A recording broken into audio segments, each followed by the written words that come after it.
সব দোয়া বাদ দেন, একটা দোয়া করেন না, রব্বে করিম তুমি বড় রহমান, তুমি বড় দয়াবান, তোমার দয়া আছে বলে আমার মতো পাপী, আমার মতো জালিম আজকে তোমার দরবারে হাত তোলার সৌভাগ্য পেয়েছে।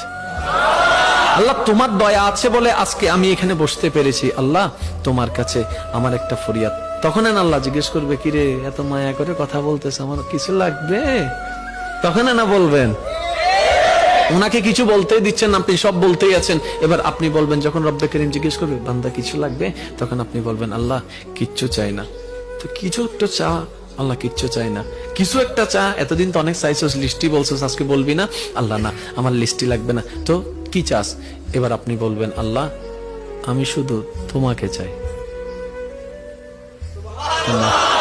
একটু বুঝেন বুঝেন, আল্লাহ আমি কিচ্ছু চাই না, আমি শুধু তোমাকে চাই। রব্বে করিম বলবে তুই আমারে চাস মানে? বলে যে আল্লাহ যতদিন বোকা ছিলাম দুনিয়া চেয়েছি, এখন থেকে আমি আশেক হয়েছি, তোমাকে চাই, কারণ আমি বুঝতে পেরেছি তুমি যার হয়ে যাবা সারা বিশ্ব তার এমনিতেই হয়ে যাবে। সুবহান।